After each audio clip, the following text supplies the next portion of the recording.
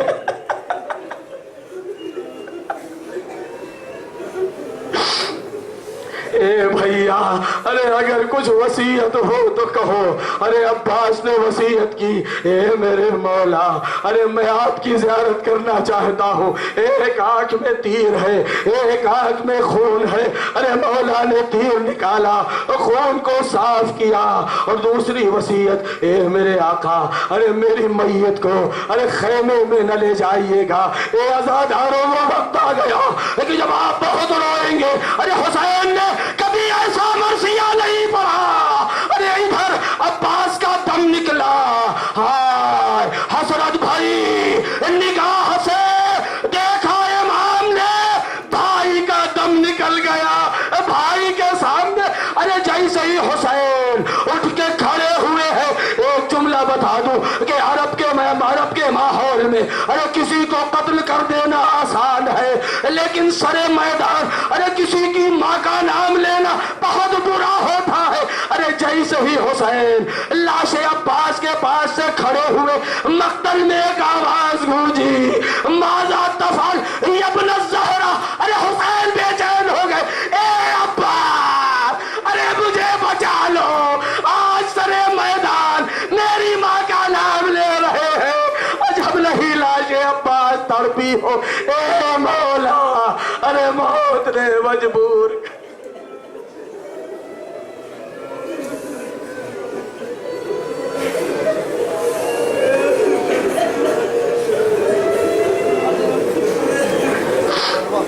لعنت اللہ علی القوم الظالمین، وسيعلم الذين ظلموا أي منقلب ينقلبون۔